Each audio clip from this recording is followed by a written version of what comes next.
Shalom à tous, nous continuons au sujet de la Torah comme nature. On avait longuement expliqué qu'en effet la Torah, les gens pensent que c'est la Torah, la religion juive, etc. Tout ça vient étouffer l'être. Comment vient étouffer l'être? Je vais vous donner très simplement l'exemple. L'homme est libre, il a des volontés, il veut aller à droite, aller à gauche, manger ceci, manger cela. Et puis Tom, qu'est-ce que fait la Torah? Elle vient et elle te dit, ne mange pas ça, ne mange pas ça, ne fais pas ça, et quel jour on est aujourd'hui, Shabbat? Je vais vous raconter une petite histoire et vous allez bien comprendre à quoi je pense. Il y avait, j'étais en 6e, dans un lycée non juif. On était quelques juifs dans ce lycée, des juifs pas pratiquants. Moi, Baruch Hashem, j'étais pratiquant, je ratais le Shabbat, et tous les Shabbats, donc j'étais pas à l'école, et les gens se demandaient sûrement, il doit être en train de s'amuser. Nahon, c'était très agréable le Shabbat, et c'est toujours très agréable le Shabbat, mais il pensait peut-être à autre chose, et pas à la journée du Shabbat comme se passait le Shabbat à la maison. Et le professeur avait demandé de parler de la religion juive. Donc il m'avait demandé de parler d'une partie, je devais parler des fêtes, et les autres juifs qui étaient dans ma classe, qui n'étaient pas du tout religieux, qui n'avaient jamais fait le Shabbat de leur vie, alors ils devaient parler du Shabbat. C'est-à-dire, on était là, arrive le grand jour, avant de faire mon exposition, ils font passer donc les personnes qui sont non pratiquantes et ils doivent parler du Shabbat. Lorsqu'ils commencent à parler du Shabbat, alors la personne dit, voilà, le Shabbat est un jour férié où il est interdit d'allumer la lumière, où il est interdit de travailler, où il est interdit d'allumer la télévision, où il est interdit d'écrire, où il est interdit de voyager, où il est interdit. Et plus la liste des interdits grandissait, plus les têtes se tournaient vers moi, de mes amis non juifs, qui me disaient, eh bien, dis donc, ça doit être dur le Shabbat. Et ils avaient la compassion, ils avaient de la peine pour moi, etc. Je me lève et je crie, mais c'est pas ça le Shabbat, c'est pas ça. Qu'est-ce que je veux dire, c'est pas ça le Shabbat? Le Shabbat, c'est oneg, c'est un délice. Mais tant que tu es à l'extérieur, tu as l'impression que le Shabbat, oui, Nachon, ils ont raison, on n'a pas le droit d'allumer le feu le Shabbat. C'est vrai, on n'a pas le droit d'allumer la lumière, c'est vrai qu'on n'a pas le droit d'écrire, c'est vrai qu'on n'a pas le droit de voyager. Mais le Shabbat, c'est quelque chose d'extraordinaire. Comment tu peux savoir que le Shabbat est quelque chose d'extraordinaire? Parce que tu l'as expérimenté, parce que tu l'as vécu. C'est ce vécu que la Torah cherche. La Torah, elle ne cherche pas des lois ou des points marqués. La Torah, elle cherche que tu rencontres la vraie nature qui est en toi. La Torah va te dire, toi, tu appartiens au Shabbat. D'où tu sais que j'appartiens au Shabbat? Très simplement. Ta mère est juive, tu appartiens au Shabbat. Tu es juif, tu appartiens au Shabbat. Si tu étais un goy, tu n'appartenais pas au Shabbat. Il vaut mieux que tu travailles le Shabbat. Mais par contre, une personne qui est juive, elle doit respecter ce Shabbat. Et il y a des lois tout à fait particulières, une nature tout à fait particulière. Ne pas travailler, ne pas allumer le feu, ne pas écrire, ne pas voyager. Mais ça appartient qu'à toi qui es juif. Donc il ne faut pas voir dans la Torah quelque chose qui vient nous étouffer, qui vient nous empêcher de vivre notre vie. C'est le contraire qui est vrai. La Torah, au contraire, permet à l'homme de réaliser sa vie pleinement, de vivre pleinement sa vie. C'est ça que la Torah cherche. Qu'est-ce que ça veut dire ça que la Torah cherche? La Torah, c'est ça. Je vous donne un autre exemple. Lorsque tu vois une chaîne stéréo, chaîne hi-fi, je ne sais plus si aujourd'hui on parle de chaîne hi-fi, il y a tellement de progrès et tout change tout le temps. Alors à mon époque, on écoutait de la musique dans une chaîne stéréo. Et tu as reçu ce magnifique appareil accompagné d'un mode d'emploi. Tu as le mode d'emploi, comment utiliser la chaîne stéréo. Qu'est-ce qui est plus important, la chaîne hi-fi ou le mode d'emploi? Bien sûr, c'est la chaîne hi-fi. La chaîne hi-fi qui marche, qui fait de la musique. Nachon, tu vas mal l'utiliser. Mais au moins, cette chaîne hi-fi, elle marche. Et tu as payé la chaîne hi-fi, tu n'as pas payé le mode d'emploi. Le mode d'emploi va expliquer comment faire marcher la chaîne hi-fi. Mais sachez que on peut comparer, même si la comparaison est assez dangereuse, on peut comparer toutes les lois de la Torah, tout ce que la Torah veut nous enseigner, au mode d'emploi. Au mode d'emploi, comment réaliser Israël. Comment réaliser Israël? Oui. Parce que l'homme a oublié totalement qu'est-ce qu'être Israël. Tous les animaux savent exactement comment être. Mais l'homme, que ce soit l'homme de tous les pays du monde, et l'homme d'Israël, lorsqu'on est, on sort du ventre de notre mère, on oublie totalement de quelle façon on peut devenir Israël.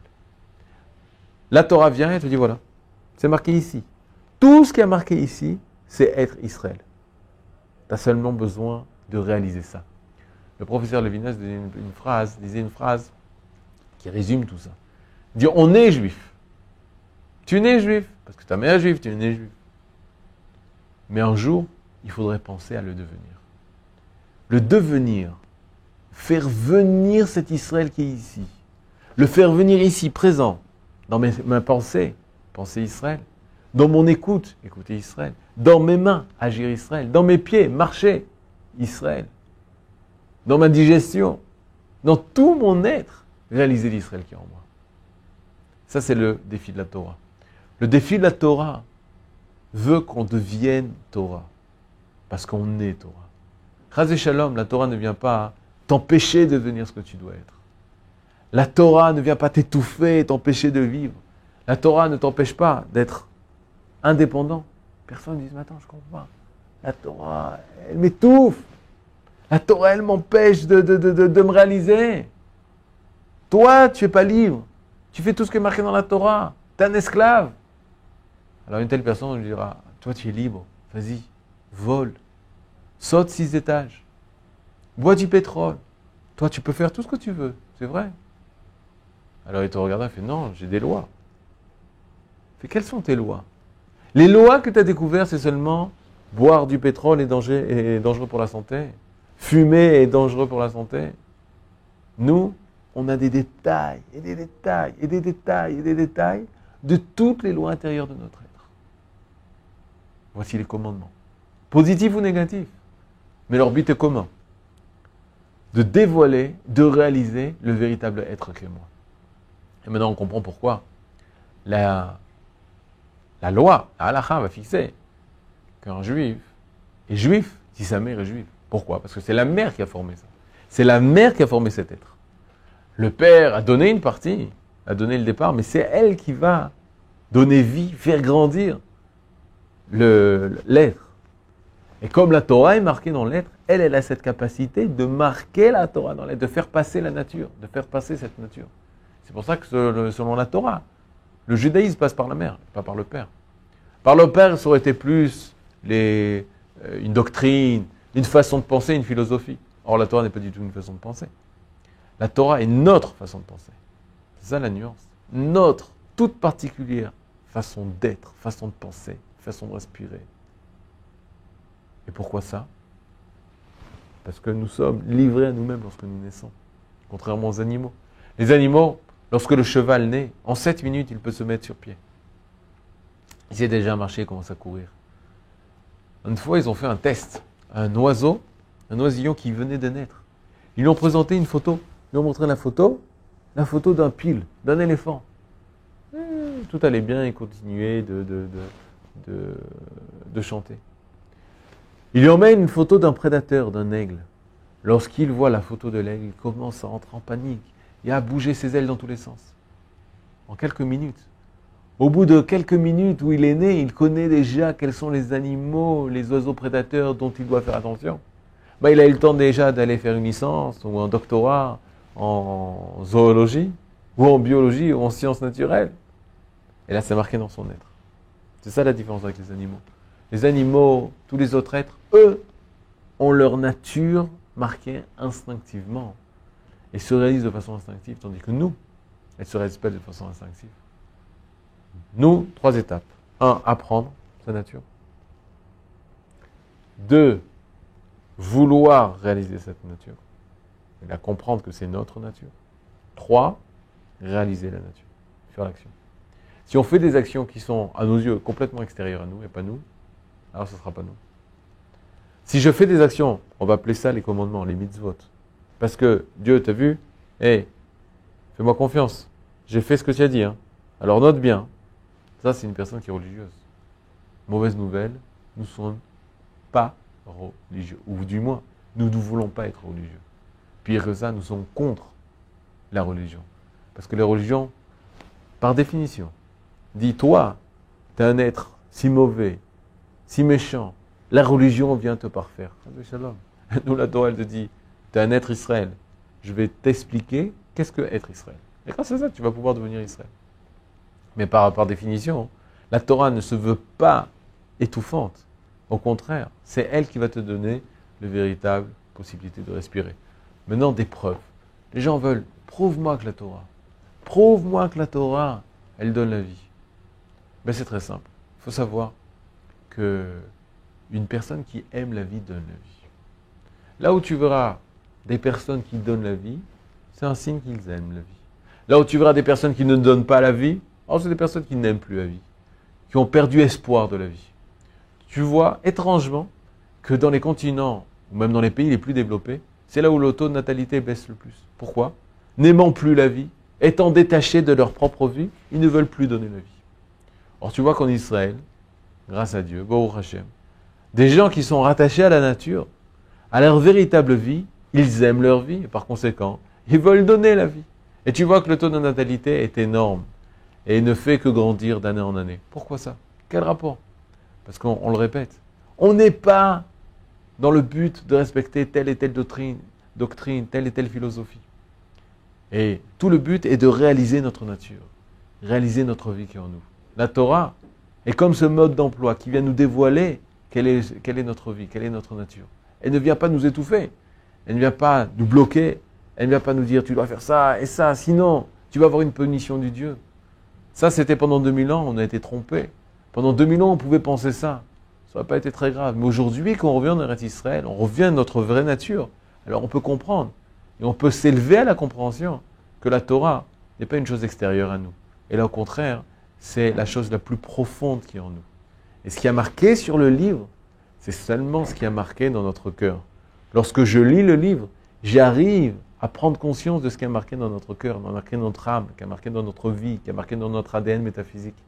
Grâce à l'écriture extérieure, j'arrive à réveiller l'écriture intérieure.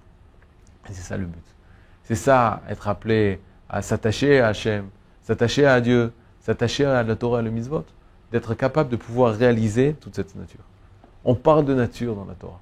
On ne parle pas de religion. On ne parle pas de date. On ne parle pas de doctrine. On parle uniquement de nature. Et c'est pour ça que le Midrash dira, lorsque nous avons entendu la parole de Dieu au Sinaï, lors du don de la Torah, lors des 10 commandements, le Midrash dit qu'au même moment, parcha nishmatam, leur âme s'est séparée de leur corps et l'âme est revenue en eux. Qu'est-ce que ça veut dire ça? Pourquoi on est obligé de dire que l'âme, lorsqu'il a entendu la parole de Dieu au Sinaï, est partie du corps et est revenue? Le Rav Kook enseigne qu'au même moment où Hachem nous a parlé, Dieu nous a parlé, il nous a donné la Torah, il nous a donné une nouvelle âme. On a été formé de nouveau, on a subi une renaissance au moment du don de la Torah. Pourquoi ça? Parce que le don de la Torah, il ne faut pas le traduire par le don des tables de la loi. On ne nous a pas reçu les tables de la loi au Sinaï. Et là, le don de la Torah, c'est en fait le don de notre vie. On est né au Sinaï. Lorsqu'on a reçu la Torah, c'est-à-dire qu'on a reçu une nouvelle âme. Et c'est ce qu'on dit quand les sages ont décidé d'instituer une bracha, une bénédiction, lorsqu'on finit de lire la Torah. On est monté à la Torah, on descend du Sefer Torah, on dit Asher natan lanu Torah temet, qui nous a donné une Torah de vérité, vechaye olam, et une vie éternelle, c'est-à-dire la Torah orale, nata betochenu, il a planté en nous. La Torah, elle est incrustée en nous, elle est ancrée en nous. Ça, c'est de cette Torah qu'on parle. Il y a la Torah qui est marquée dans le livre, dans le rouleau de Torah. Ça, c'est la Torah qui nous a été donnée extérieure. Et cette Torah extérieure, elle doit développer une Torah encore plus grande qui est la Torah intérieure, ce qu'on va appeler la Torah orale d'Israël. Tout Talmid Racham, tout sage qui va enseigner la Torah, il va réaliser la Torah orale qui est marquée dans son être. Ce n'est pas une chose extérieure à nous, c'est une chose ancrée dans nous qu'il faut réaliser. Et c'est comme on avait dit au départ, le Chafetz Chaim, lui, il a réalisé. Il y avait la Torah du Chafetz Chaim en lui, et il a réalisé. Il y avait la Torah de Rabbi Yosef Karo qui était en lui, il a réalisé. Il y avait la Torah de Maïmonide qui était en lui, il a réussi à la réaliser. Une personne qui devient enseignant en Torah ou érudit en Torah, et ça c'est donné à n'importe quelle personne. qu'il soit médecin, qu'il soit ministre, qu'il soit ingénieur ou plombier. Chacun doit réaliser sa Torah. Réaliser sa Torah, c'est réaliser sa vie. Parce que la Torah, c'est notre vie, et notre vie, c'est la Torah. Donc la bénédiction que je vais vous donner aujourd'hui, c'est que vous ayez le mérite de pouvoir et d'être capable de réaliser votre vie. Kol Tov et Shavua Tov.